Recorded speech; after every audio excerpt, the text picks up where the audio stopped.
สวัสดีทุกคนเนาะเดี๋ยววันนี้จะมาสอนวิธีลงภาษาไทยภาษาลาวเนาะที่ว่าเขาใช้โปรแกรม EFT เนาะDocker EFT ตัวนี้ก็คือให้เขารูทเครื่องปกติเนาะต้องรูทเครื่องก่อน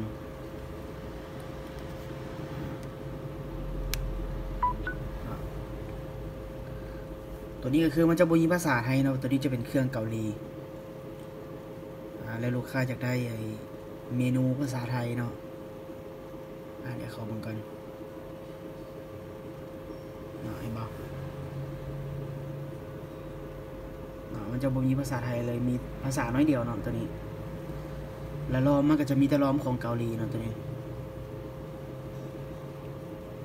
เดี๋ยวไปก็ต้องเอามาเบิ่งที่หน้าโปรแกรมก่อนหลังจากเขาต่อเข้ากับโปรแกรม EFT เรียบร้อยแล้วเนาะ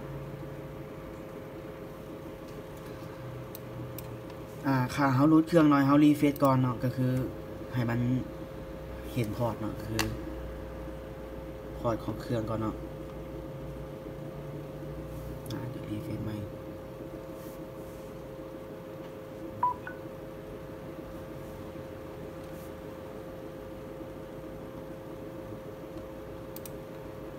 มันจะขึ้นเป็นรุ่นSamsungเนาะตัวนี้แล้วก็ให้เขาคลิก connect เลยก็คือ connect port เนาะแล้วมันจะเช็คข้อมูลเนาะเห็นป่ะมันจะเช็ครูทปุ๊บถ้ารูทโอเคแบบนี้แสดงว่าการรูทของเขาเป็นสมบูรณ์เนาะก็คือต้องให้มันเขียนว่าโอเคก่อนเนาะถ้าเขารูทบ่ได้มันจะลงบ่ได้เนาะมันจะลงภาษาบ่ได้หลังจากเขารูทเครื่องเรียบร้อยเนาะมันก็จะเขียนว่าโอเคแบบนี้วิธีการลงภาษาเนาะหัวข้อที่1เลยเนาะ3อันนี้1 2 3เนาะเขียนว่าวันคลิกนี่อันดับแรกเลยคือให้เขาคลิกเข้ามา read app นี่นะก่อนคลิกเข้ามา read app ก่อนเนาะมันจะมีเห็นบ่มันจะมีฝั่งนี้ลงมาเนาะ2เนาะให้เขามาเลือกภาษาก่อนไทยเนาะให้เขาเลื่อนลงมานี่เนาะเลื่อนลงมาไทยเขานี่เนาะไทยไทยแลนด์เนาะแล้วก็เลือกว่าเป็นอีกหัวข้อคือเป็นลาวเนาะเป็นลาวอันที่3ก็คือเขาอยู่ฟังเนาะมันจะมีรูปลงมาอีกหน่อยนึงเนาะให้เขาทาสีไปเลยเนาะทาสีทุกโตเลยหลังจากทาสีแล้วสีหน่อยเขามากดตัวนี้กดโตหมายเลข2เลยเนาะกดปุ๊บมันจะเช็คข้อมูลอยู่นี่เนาะตัวนี้เขาปล่อยไปแล้วเนาะปล่อยมันจะก็คือลงข้อมูลต่างๆเนาะเข้าไปในเครื่องก็คือเป็นพวกภาษามันจะอัพเข้าไปเนาะอันนี้เราถ้าข้อมูลให้มันแลนเนาะมันจะแลนข้อมูลมันบอกว่าถ้า10 นาทีเนาะบางเครื่องจะโดนเนาะกับประมาณ15 นาที20 นาทีบางเครื่องหลังจากแล้วเนาะแล้วมันจะรีบูตเองเนาะมันจะคอยไฟล์พวกนี้เนาะก็คือมันจะเขียนเป็น100%เนาะ100%แล้วมันจะจนเครื่องเขาจะรีบูตเนาะหลังจากรีบูตแล้วปุ๊บเขาก็จึงมันจะเขียนว่าอยู่นี่เนาะเป็นฟินิชเนาะก็คือแล้วเนาะในการลงภาษาเขาก็เข้าไปเบิ่งในการตั้งค่าของเครื่องเลยเนาะว่าภาษาไทยมาบ่เนาะหรือว่าภาษาลาวมาบ่เนาะมีแต่รอถ่ายอย่างเดียวเนาะแบบนี้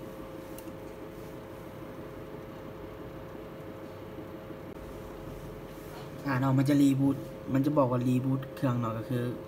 มันจะรีบูตเครื่องมาอีกวันหนึ่งเนาะอันนี้ยังภายในขั้นตอนลงเถอะเนาะลงแล้วเถอะได้เนาะมันเป็นขั้นตอนของการรีบูตเนาะขันไฟล์มันมีปัญหามันจะรีบูตเครื่องก่อนเนาะมันจะรอถ่ายเดี๋ยวให้มัน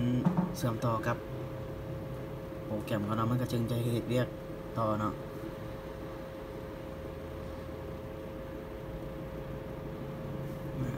ขึ้นมาละ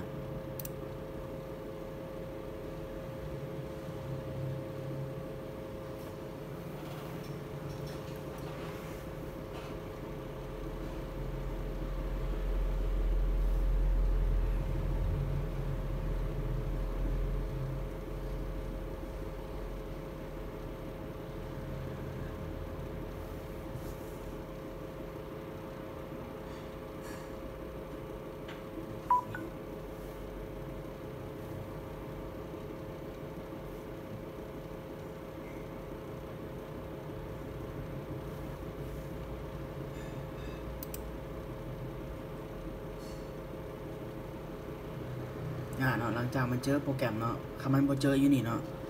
ให้เขาถอดสายซุปมาอีกบันนึงเนาะให้บอกมันจะขึ้นตัวแบบใหม่นะเนาะมันจะเจอก็คือจะเจอโทรศัพท์ละ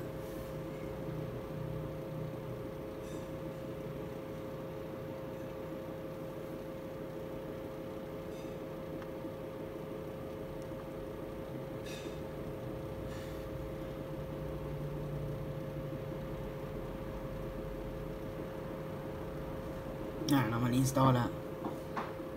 มันจะอินสตอลอันนึงไปละเริ่มเนาะมันก็จะเริ่มค่อยๆลงมันจะอัพพวกนี้เนาะเข้าไปเรื่อยๆจนสุดทุกอันเลยเนาะเห็นปะมันจะเป็นตัวหนังสือรายงานแบบนี้เนาะมันจะคอยอัพไฟล์เข้า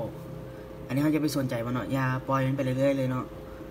ปล่อยมันไปเรื่อยๆจนสุดจนพวกแหละมันแล้วเนาะจนมันเขียนคำว่า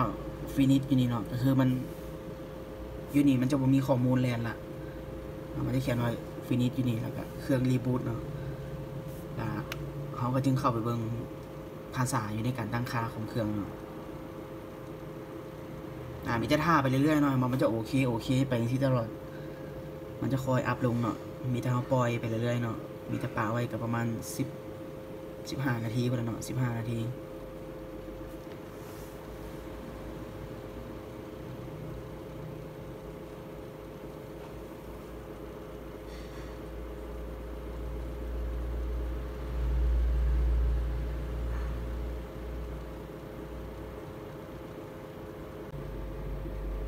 เราจุดกลัวมันจะขึ้นคำว่าฟินิชอยู่นี่เนาะ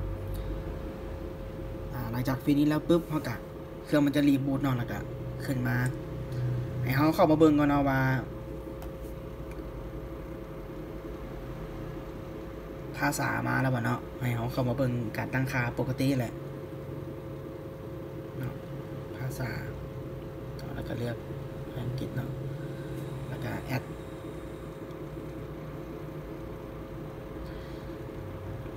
เรียนมาปุ๊บมันก็จะเห็นคำว่าไทยเห็นปะ